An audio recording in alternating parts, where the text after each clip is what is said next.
precisa de fato estudar, avaliar e muito bem chegar ao resultado desse exame para que a gente possa dar um direcionamento ao nosso paciente, tá bom? Então veja bem, vamos lá. Eu faço, joia, faço, eu não faço, eu faço, pego muitos exames pós-operatório túnel do carpo com sintomas por fibrose ou sequela. Perfeito, isso aí nós vamos abordar hoje sim. Sem dúvida, Valdemir, muito bom. Eu faço ultrassom de punho e punho do carpo, legal. Eu não faço, não tem problema. A ideia hoje, gente, é transformar a percepção da ferramenta ultrassonografia do ponto de vista clínico-diagnóstico. Não é só a infiltração que vai resolver o caso se você não tiver um diagnóstico, tá? Então, a gente tem como objetivo aqui esclarecer um pouco da anatomia, da sonoanatomia normal, da sonoanatomia patológica e esclarecer por que desse paciente está mantendo uma dor clínica se ele passou por um ato cirúrgico. Isso acontece? Sim, eventualmente acontece. Não é tão comum, mas sim acontece no nosso dia a dia. E nós temos que estar preparados para fazer essa avaliação. É uma avaliação muito simples e eu vou mostrar para vocês um exemplo muito prático para vocês nunca mais esquecerem na vida prática de vocês. Então vamos lá. Não tenho nenhum tipo de declaração de conflito de interesse nessa aula e vamos diretamente à nossa aula. Veja bem, descrita por Sir James Paget, tá? Cirurgião e fisiologista em 1854, a síndrome do túnel do carpo nada mais é do que uma síndrome de compressão nervosa mais comuns dos membros superiores, tá? Pacientes com síndrome do túnel do carpo apresentam sensação, destreza e funções reduzidas.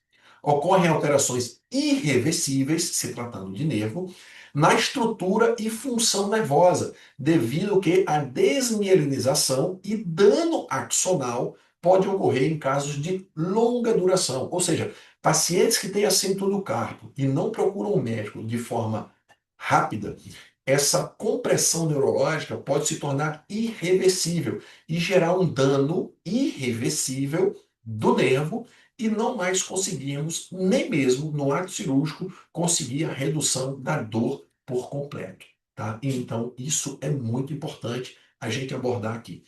Veja bem, isso aqui é o túnel do carpo, aqui são 9 tendões, 4 tendões superficiais, 4 profundos e o nervo mediano que passa entre eles.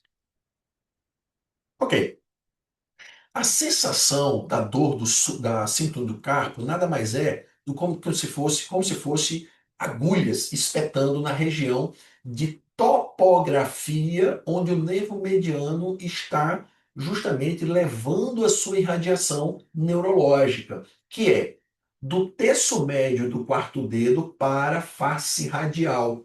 Então veja bem, do terço médio do quarto dedo para a face do polegar, ou seja, radial, e também do terço médio dorsal até a interfalângica proximal do quarto dedo, toda a parte interfalângica proximal a distal do terceiro, do segundo, e uma parte dorsal do polegar. Tá? Idade média, 30 a 60 anos. Mulheres, a cada 3, 5, um homem. Ou seja, a prevalência dessa patologia é mais em mulheres. E mais de 50% estão ligadas à bilateralidade. Ou seja, se você tiver uma queixa de um lado de um paciente, faça a avaliação contralateral para que também possa fazer o diagnóstico ou mesmo excluir esse diagnóstico. Existe uma patologia na ortopedia chamada necrose avascular da cabeça femoral. Essa patologia de necrose avascular da cabeça femoral, ela atua em 50 a 70% da bilateralidade. Então, se você, como ortopedista, também tiver um caso de necrose avascular da cabeça, por qualquer questão, peça sempre um exame de ressonância bilateral, porque é uma taxa muito alta, de 50 a 70% das vezes, esse paciente vai ter bilateralidade dessa necrose avascular. Apenas 1% da população tem síntoma do carpo. Porém, quando o grupo de risco, ou seja, Quando o paciente é diabético, quando o paciente tem alguma coisa a mais, sobe para 15% a queixa, a possibilidade desse paciente também ter síndrome do túnel do carpo. Então, nada mais é do que uma compressão do nervo mediano dentro do túnel do carpo. Pode ser uma causa intrínseca e pode ser também uma causa extrínseca, ou seja, pode ser algo dentro do túnel que esteja comprimindo o nervo, ou pode ser alguma coisa fora do túnel que esteja também comprimindo esse túnel e gerando a síndrome do túnel do carpo. Óbvio, nós ortopedistas temos exames físicos, né? Nós temos um livro, nós temos alguns livros aqui, um deles que seria esse aqui, ó. Deixa eu mostrar para vocês aqui. Ó, esse livro aqui é um livro de exame físico e ortopedia, né? É um livro não muito grosso, mas é um livro que mostra todos os exames físicos. Tem esse, eu tenho outro lá embaixo, tem outras atualizações, mas são exames que nos faz ter a percepção clínica através do exame físico para se fazer um diagnóstico. Óbvio, quem não é ortopedista não tem essa visão clínica como nós. Mas eu vou mostrar alguns exames para vocês, fáceis de fazer, ali no ato da avaliação, para que vocês possam, obviamente, potencializar, né, a queixa clínica e conseguir fechar o diagnóstico. Vocês podem fazer isso, podem fazer hoje com a esposa, com o marido, testar ali com um familiar, para vocês testarem isso e ter resultados muito bacanas durante a avaliação clínica. São esses os exames físicos, os exames físicos. Veja bem, esse teste aqui é o teste de Fallen. Fallen. P-H-A-L-L-E. Não, Fallen. É P-H-A-L-L-E-N. Fallen. E aqui embaixo é o teste de Fallen invertido. Veja bem, quando a gente faz o Fallen normal, a gente potencializa um ângulo de 90 graus, fazendo uma compressão do nervo mediano. O que a gente quer, gente? A gente quer exuberar, a gente quer fazer uma exuberância da clínica do paciente. A gente quer comprimir ainda mais o túnel do carpo para que possa ser evidenciado a queixa clínica, a parestesia, a dormência, aquela sensação de espinhos na topografia do nervo mediano. Então, se algum paciente chegar com dor no mínimo, você já descarta a possibilidade de ser somente síndrome do carpo. Se você pega o mínimo, você já pensa em nervo ulnar e não mediano. Ou até mesmo você pensa em cervicobraquialgia, né? Uma compressão lá na altura de C5, C6, C7, C8. C8 seria a dormência, a parestesia desse nervo ulnar. Essa compressão pode ser a nível do túnel cubital, no cotovelo, na porção posteromedial, ou também uma compressão cervical na altura de C8, tá? Então, não seria propriamente a síndrome do carpo. Mas se você fizer esse teste, tanto o normal como o invertido, e houver uma exuberância da queixa clínica, você já começa a desconfiar. Geralmente, esse paciente chega para você da seguinte forma: doutor, eu acordo à noite chacolejando a mão, eu durmo e acordo com muita dormência na mão. Isso é praticamente patognomônico da síndrome do túnel do carpo. Quando você para, os líquidos, o volume ali aumenta e você tem essa compressão e você tem essa queixa clínica durante a noite de sono. Um outro teste muito bacana, que eu gosto muito, ao meu ver, um dos melhores, é o teste de Durkheim. Durkheim, D-U-R-K-A-N, teste de Durkheim.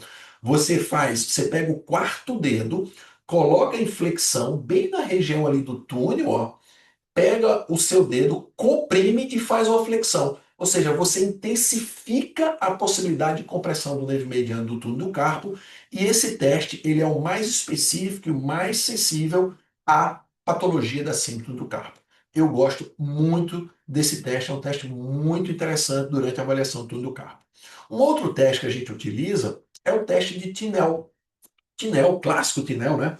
A gente trabalha sempre na ortopedia com um martelinho, onde a gente pode, tanto com o dedo, na região do túnel, como com esse martelinho, fazer pancadas ali para ver o que? Se há uma exuberância, né? Da inervação, dessa patologia da síndrome do túnel do carpo, quando o nervo está doente, está comprimido, você bate ali e há então uma exuberância dessa irradiação do nervo mediano para aquela topografia que nós citamos anteriormente. Tá? Então, são um, dois, três, quatro testes bacanas que a gente consegue fazer e aumentar, potencializar a qualidade do nosso exame físico para com o diagnóstico da síndrome do carpo. Tá bom? Então vamos lá, passando.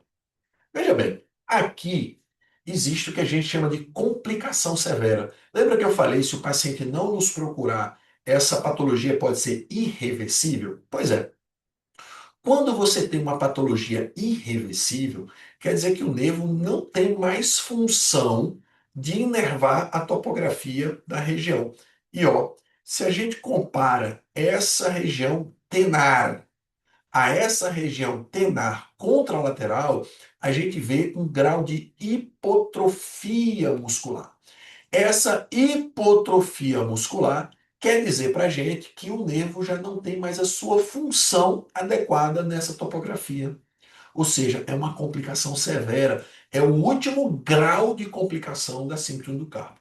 Nesse caso, se a gente faz o tratamento cirúrgico ou não, há uma permanência clínica da sintomatologia.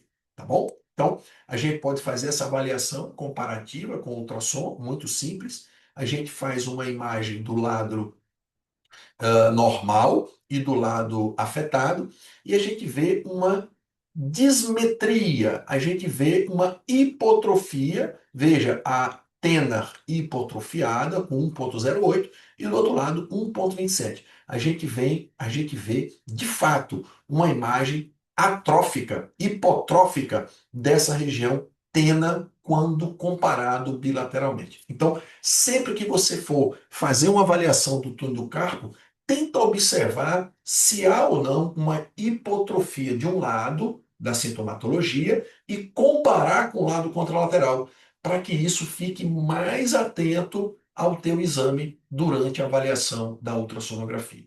Tá bom? Então, até aqui tudo bem? Alguma dúvida até aqui? Tudo jóia? Maravilha. Então vamos lá. Uma avaliação de rotina, né? Quando você pegar o seu paciente, colocar o paciente ali na maca para fazer a avaliação, uma coisa que eu sempre digo para todo mundo é que a gente tem que dominar a anatomia. Se você não domina a anatomia, o que adianta você avaliar se você não conhece a anatomia, correto? Então, a anatomia ela tem que estar muito bem descrita na tua mente para que você tente conseguir enxergar no ultrassom o que você está a buscar durante o exame. Então veja bem, aqui é um corte axial de ressonância, onde a gente vê o pisiforme e vê o escafoide. Veja, esse contorno branco aqui é o osso do pisiforme e esse contorno branco é o osso do escafoide. Lembrando que a ultrassom não vê abaixo do osso como a ressonância, mas a gente vê do osso, do contorno ósseo, para cima. Então veja bem, a gente vê o contorno do escafoide, vê o assoalho carpal e vê também o contorno do pisiforme. Veja aqui, ó, a gente vê o assoalho carpal e vê o contorno do pisiforme. Tudo para cima a gente consegue ver, que não dentro do osso, tá bom? Então, veja essa dica. Escafoide, pisiforme. Quando a gente vê o túnel do carpo propriamente dito, a gente tem que entender que aqui dentro do túnel, veja só, a gente tem um retináculo que liga um osso a outro. Esse retináculo, por sua vez, é o que será liberado no ato cirúrgico. Mas veja só, a gente consegue também ver esse outro retináculo, que é o quê? Canal de Guion. Canal de Guion. Canal de Guion é onde tem o quê? O nervo e a artéria ulnar. E dentro do túnel do carpo, a gente tem os 9 tendões, incluindo 4 flexores, 4 flexores superficiais profundos, um flexor longo do polegar e o nervo mediano. Então, canal Guion. Distância transversa proximal é uma distância que a gente mede de rotina durante a avaliação. E a gente tem também aqui, ó, o assoalho carpal, os tendões, e aqui, ó, nós temos o nervo mediano. Nervo mediano, esse que a gente vai avaliar já já. Veja só, essa distância transversa proximal, DTP, ela tem uma média de distância de 25 a 35 milímetros. O que isso quer dizer, Felipe? Quer dizer que é o seguinte, num punho normal, tem essa distância. Só que quando a gente lá na frente fizer a cirurgia e tirar esse retináculo, aparentemente, quando você tiver uma abertura desse retináculo, a tensão que liga esse retináculo, ela vai diminuir. Ou seja, as distâncias entre o escafoide e o pisiforme, elas tendem o quê? A aumentar um pouquinho. Não é aumentar muito, porque é uma estrutura óssea. Mas a tensão é tão forte nesse túnel que quando você rompe, há um aumento, muito pouco, mas há um aumento dessa tensão entre os dois ossos. Então, eventualmente, quando a gente faz essa avaliação de distância transversa proximal do túnel do carpo, num paciente em pós-operatório, essa distância tem que dar acima de 35 milímetros para esses casos específicos. Por quê? Porque houve uma abertura completa, houve uma redução da tensão e houve um aumento do túnel do carpo. Ok? Maravilha. Aqui já é o final do túnel do carpo. Aqui nós temos a tuberosidade do escafoide e o âmulo do amato. E essa distância entre essa tuberosidade e esse âmulo do amato, essa distância aqui, ó, ela tem uma medida, que é a medida distância transversal distal. Nós vimos a proximal e agora a distal. A distal tem de 20 a 30 milímetros. Ou seja, durante uma avaliação de pós-operatório para essa condição, esse 30 milímetros vai ser a base para o quê? Para uma avaliação entre normal ou não. Quando você tem a abertura desse túnel, as estruturas que estão aqui dentro do final do túnel do carpo, elas tendem a não ficar sufocadas por esse retináculo, elas tendem a se anteriorizar, porque não tem mais aquela pressão. Eu vou mostrar para vocês um slide bacana que simplifica isso. Eu fiz com muito cuidado, com muito carinho no PowerPoint para vocês entenderem de uma forma muito fácil, tá? Então vamos lá. Então avaliamos o túnel do carpo na sua região proximal, distal. Fazemos também uma avaliação pré-túnel, não mostrei aqui, mas antes de fazer essa avaliação aqui, a gente coloca o transdutor um pouquinho para proximal, saindo do túnel do carpo, para fazer essa avaliação do nervo mediano também. É muito importante a gente fazer a avaliação do nervo mediano não somente no túnel, mas também pré-túnel, para a gente saber se o espessamento do nervo mediano é antes de entrar ou depois que está durante o ato, durante a passagem do túnel do carro. Então, fixem disso, tá bom, gente? A área de secção transversa do nervo, eu vou mostrar para vocês já já. Veja só, existe também uma outra avaliação que a gente faz, agora num corte longitudinal, como se fosse o sagital de ressonância, onde a gente avalia essa estrutura branquinha aqui, ó, fininha, ó, vou mostrar aqui para vocês. Isso aqui nada mais é do que uma visão sagital daquele retináculo que eu mostrei para vocês. O retináculo que vai lá para cima, do escafoide para o pisiforme, da tuberosidade do escafoide para o âmago do amado. Agora a gente está vendo de lado, como se fosse uma ressonância sagital, igual à imagem aqui, ó. E aqui uma avaliação dinâmica, onde a gente vê justamente, ó, uma avaliação dinâmica dos flexores, o nervo mediano aqui em cima, e aqui em cima o retináculo íntegro durante essa avaliação. Existe uma relação chamada nervo retinal. Nos homens, a gente classifica 0,8. Nas mulheres, 0,6. O que seria isso, então? Aqui eu tenho um retináculo, tá? Um retináculo amarelo. E essa distância do retináculo aqui faz com que eu tenha essa medida que eu estou falando para vocês. Se eu tenho um retináculo muito espessado no homem, possivelmente é esse retináculo aqui que está fazendo uma compressão do túnel. Se ele é espessamento normal desse tamanho e você tem um espessamento maior, consequentemente ele vai comprimir o túnel do carpo. Nas mulheres, 0,6 centímetros. Então, sempre que for avaliar o túnel do carpo no transversal, avalie no longitudinal, faça uma imagem, frise uma imagem, congele uma imagem nessa visualização do retináculo e meça a distância do retináculo para saber se tem 0,8 no homem ou 0,6 na mulher. Se tiver acima dessas medidas, há uma grande chance do retináculo estar muito espessado e estar fazendo uma correlação de compressão extrínseca para o túnel do carpo. Tudo bem? Beleza. Então, essa é minha avaliação de rotina para avaliações normais ou não da síndrome do carpo. Até porque, se a gente for fazer uma avaliação no pós-operatório, como eu vou mostrar para vocês, a gente não vai ter a visualização o quê? Do retináculo. E eu vou mostrar para vocês como isso é feito. Bem, quando a gente fala de cirurgia do túnel do carpo, né, existem várias opções.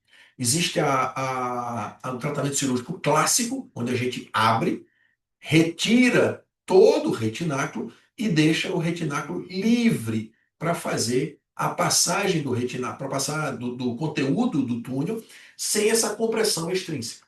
Mas também existe tratamento cirúrgico por escopia, né? Por o que a gente chama de endoscopia, né? Assim dizendo. A gente pode fazer aberta ou colocar um portal ou dois portais e fazer a liberação por esses portais também. É uma metodologia que a gente consegue também tratar a síntoma do carpo. Isso é muito importante vocês saberem. Por quê? Porque durante o ato da realização do exame do pós-operatório, a gente tem que entender como é que foi feito, se foi feito aberto, se foi feito fechado por endoscopia. Por quê? Porque cada uma delas podem ter um ato de complicação diferente, tá? Podem ter, e eu já vi e vou mostrar para vocês. Por onde começar? Como começar para fazer a avaliação desse paciente que tem essa sintomatologia? Tá? Vamos lá. Gente, a avaliação do turno do carpo, tanto no pré-operatório, no pós-operatório, ela é idêntica. É justamente mostrando o que eu mostrei para vocês, tá? Não muda nada. É vocês avaliarem o turno do carpo antes, proximal e distal. E aqui eu vou mostrar alguns graus de complicação das cirurgias imediatas do pós-operatório acima do carpo. Nós temos essa complicação chamada pilar pain, que é uma dor por fibrose. É uma fibrose que aparece aqui pós-cicatricial, entre a região da eminência tenar e a região da eminência hipotenar. É uma doença, é uma complicação que acomete logo depois da cirurgia, alguns dias depois, e pode acometer algum tempo, e isso é muito bem tolerado e geralmente com fisioterapias de massagem nessa região, isso a gente consegue resolver de uma forma muito bacana. Óbvio, tem pacientes e pacientes que evoluem com mais ou menos fibrose e pode ocorrer esse tipo de patologia chamada pilar PEN. Aqui está o artigo que eu vi essa patologia e também muito descrita pelos colegas cirurgiões de mão aqui do Rio de Janeiro. Uma outra complicação que a gente vê, né, isso que eu acabei de falar para vocês, é a fibrose, propriamente dita. Veja, o nervo mediano e ao redor uma imagem branca. Branco na ultrassonografia quer dizer densidade elevada. Se você tem uma densidade elevada, possivelmente você tem uma fibrose perineural. Veja, branco ao redor fazendo uma fibrose perineural. Isso implica em dor também desse paciente. Uma outra coisa que acomete muito, ao meu ver, é a principal aqui da aula, é justamente a abertura incompleta. E aqui eu vou brincar, quem for residente, não me xingue. Mas geralmente eu falo que isso é complicação de residente. É o residente que não abre o final do túnel do carpo. O cirurgião começa a cirurgia, o cirurgião ali que está tocando fala, continua a cirurgia. E o residente, coitado, não tem a malícia, não tem a técnica ainda abordada e não faz a abertura completa, ou seja, do último filete do túnel nessa topografia distal. É a aqui que nós vamos ver essa complicação pós-operatória. A principal complicação é aqui no final do túnel do carpo, porque você vê uma persistência, uma abertura incompleta do túnel carpal distal, promovendo ainda mais, ou melhor, promovendo ainda assim a síndrome do túnel do carpo. Seja qual for o filete que não foi aberto, vai se manter comprimido em cima do nervo mediano e que vai causar dor. Então, ó, avaliação dinâmica, pega essa. Colocou o transdutor no túnel distal, pede para o paciente fazer essa manobra dinâmica. Mexer os dedos. Só isso, mais nada. Mexe os dedos. E é isso que a gente vai ver aqui, ó. Ó, a gente vai ver uma persistência do túnel do carpo, nervo mediano aqui, ó, e todo o conteúdo do túnel do carpo ainda por baixo do retináculo distal. Então, se você tem essa imagem no teu exame, se você tem essa persistência do conteúdo debaixo do filete único não aberto do túnel do carpo, você vai ter a persistência da síndrome do túnel do carpo. Essa é a imagem mais importante da aula. É você fazer a avaliação dinâmica e avaliar a persistência do túnel do carpo distal, vendo todo o conteúdo por debaixo desse filete que ficou aqui, ó, do túnel do carpo. Esse é um retináculo espessado, veja, ó, hipoecogênico, espessado. Aqui a gente vê uma área mais hipoecogênica, possivelmente foi aberto aqui, mas não aberto por completo, e todo o conteúdo fica por debaixo dessa estrutura, promovendo ainda a síndrome do túnel do carpo. Essa é a sacada. Então veja bem, olha só. Aqui, gente, a gente tem um ato esdrúxulo dentro da medicina. Aqui a gente tem um caso complexo, um caso que me chamou a atenção na época que eu fiz esse exame. Esse exame deve ter por baixo aí uns 4, 5 anos, quando estava começando a técnica da endoscopia, nada contra a técnica, mas obviamente esse caso me chamou a atenção. Veja do lado contralateral, um nervo mediano, ó, normal. Nervo mediano normal. Do outro lado, a gente vê um espessamento, uma neuropatia com sinais de ruptura intralesional, intranervo, intraneural, né? Então nós temos aqui, ó, esse paciente foi submetido a um operatório por endoscopia, possivelmente por um colega ainda não habilitado ou não experiente na técnica. E, infelizmente, fez uma sequela muito grande desse nervo mediano. Veja o comparativo, tão quanto a gente vê uma sobrecarga mecânica aqui dentro, né? Um ato de realmente ali onde o médico interviu, né, a endoscopia no nervo e gerou essa neuropatia, esse neuroma com lesão muito grande, uma lesão muito extensa, que gerou uma complicação muito grande dessa paciente. Essa paciente gerou o que a gente falou lá atrás da complicação severa, que foi justamente a hipotrofia, quase atrofia da região tena da mão dela e uma dor, obviamente, insuportável dessa região. Então, como proceder?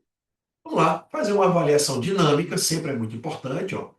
A gente vê aqui o flexor longo do polegar mais lateral, a gente vê todos os tendões aqui dentro e a gente vê aqui, ó, o nervo mediano.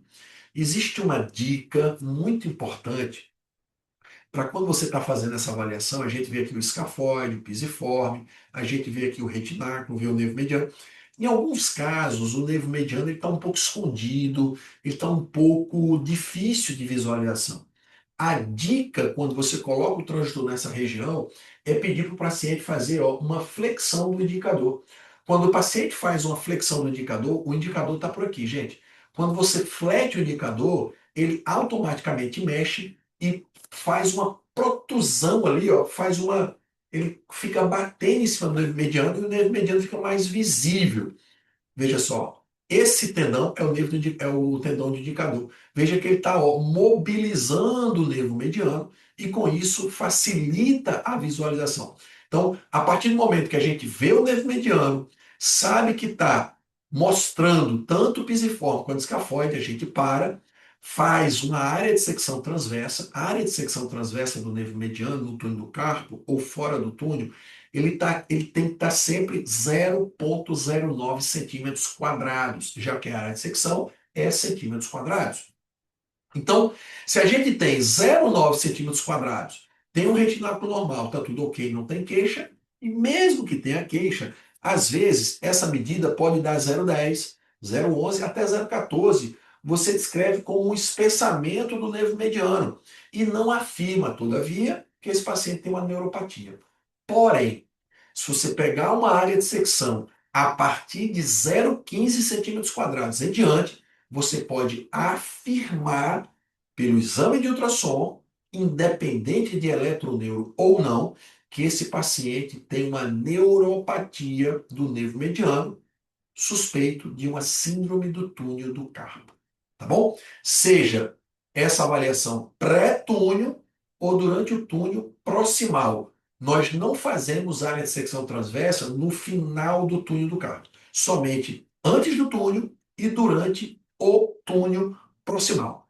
A área de secção é um botão que a gente utiliza na máquina de ultrassonografia, toda máquina tem, e a gente faz uma área de secção transversa. Pode ser em milímetros ou pode ser em centímetros quadrados. Quando eu falo 0,09 centímetros quadrados, é porque eu estou falando em milímetros, em centímetros, perdão. Se é em milímetros, você aumenta uma casa decimal, tá bom?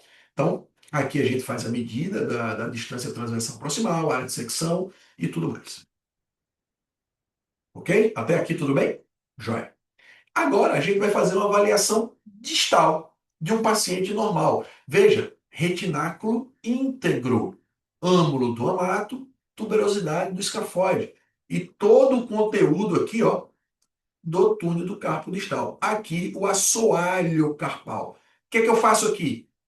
Avaliação dinâmica. Mexo os dedos e vejo que há uma retenção, uma tensão do retináculo sobre as estruturas do túnel. Ou seja, se esse paciente tivesse uma síntoma do carpo, tivesse operado e tivesse essa imagem, eu poderia categoricamente afirmar que não foi aberto o retináculo distal. Por isso, há uma persistência do túnel do carpo. Por isso que é uma persistência dos sintomas clínicos da síndrome do carpo. Isso tem que ficar muito claro. Essa avaliação distal, ela é a mais importante para com essa avaliação que a gente está falando aqui para vocês, tá bom? Então, não deixem de avaliar isso, não deixem de avaliar a avaliação dinâmica desses casos. Vou mostrar mais uma vez para vocês. Olha como a gente vê perfeitamente o retináculo. E agora eu vou mostrar para vocês um desenho que eu fiz no PowerPoint, para que vocês entendam por uma vez por todas o que aconteceria se houvesse uma abertura do retináculo de forma correta. Veja só, isso aqui é o que acontece de forma normal. Aqui nós temos o escafoide, né? Ou melhor, a tuberosidade do escafoide. Aqui nós temos o ângulo do amato. Aqui nós temos a tensão do retináculo e aqui em vermelho nós temos o conteúdo do túnel do carpo. Tendões flexores superficiais, 4 tendões flexores profundos, o tendão flexor longo do polegar, que vem para cá para fazer esse movimento, e nós temos também o nervo mediano. Maravilha. Quando a gente coloca esse paciente no ato cirúrgico, quando a gente leva esse paciente para o centro cirúrgico e faz a abertura dessa tensão do retináculo, veja o que vai acontecer. Nós temos aqui a permanência dos ossos, o retináculo foi retirado e o conteúdo ele tende a anteriorizar ou subir. Ou seja, o que havia de tensão aqui não existe mais. Então todo esse conteúdo ele vai para cima. Ok? Então, se você vir no seu exame que há sinais de que o conteúdo está abaixo das linhas ósseas, pega essa visão. Se você vê isso, você já desconfia que não foi aberto o conteúdo. Se você vir que o conteúdo está acima das estruturas ósseas, você fala, opa, está normal esse caso pós-operatório. Então, veja bem, aqui é um caso clínico interessante. Esse paciente aqui, veja aqui, a gente tem um nervo mediano aqui, outro nervo mediano aqui. Esse nervo mediano, nós chamamos de nervo mediano bífido. bífido, né? Então, isso é uma variação anatômica, é uma variação anatômica normal para o ser humano, e ela tem uma área de secção transversa diferente. Eu falei para vocês que a área de secção de um nervo mediano normal é 0,09. Para o nervo bífido, essa quantidade de área de secção muda. Ela vai para 0,12. Isso mesmo. Então, se você fizer uma avaliação dos dois, você faz uma área de secção transversa de um nervo, área de secção transversa de outro nervo. Se você somar essas duas áreas de secção, tiver 0,12, normal. Acima de 0,12, espessado. 0,13, espessado. 0,14, espessado. 0,15, neuropático. Então, esse paciente, ó, pós-operatório cinto do carpo, os dois nervos medianos aqui, a incisão a gente vê aqui uma área, um borramento hipoecogênico próprio do pós-operatório, tá? E no final do túnel do carpo, a gente vê uma persistência do retináculo. Veja só, gente, a gente vê que há uma permanência do retináculo ainda. Veja que todo o conteúdo ainda está debaixo dos ossos. Cara, isso aqui é patognomônico. Nem precisa fazer avaliação dinâmica. Fazemos, sim, para corroborar ainda mais com o que a gente falou. Então, ó, a gente vem lá de cima, faz a avaliação proximal, vê os dois nervos medianos aqui, ó, vê que há um grau de abertura, vai para o túnel distal, e aqui a gente vê que todo o conteúdo está por debaixo do retináculo. E durante a avaliação do retináculo, a gente faz uma nova dinâmica, ó, e a gente vê uma persistência do retináculo distal. Nervo mediano aqui, ó, ainda em sofrimento do pós-operatório, ou seja, não foi aberto o túnel do carpo por completo. Outro caso, ó, agora um comparativo. O paciente fez cirurgia bilateral.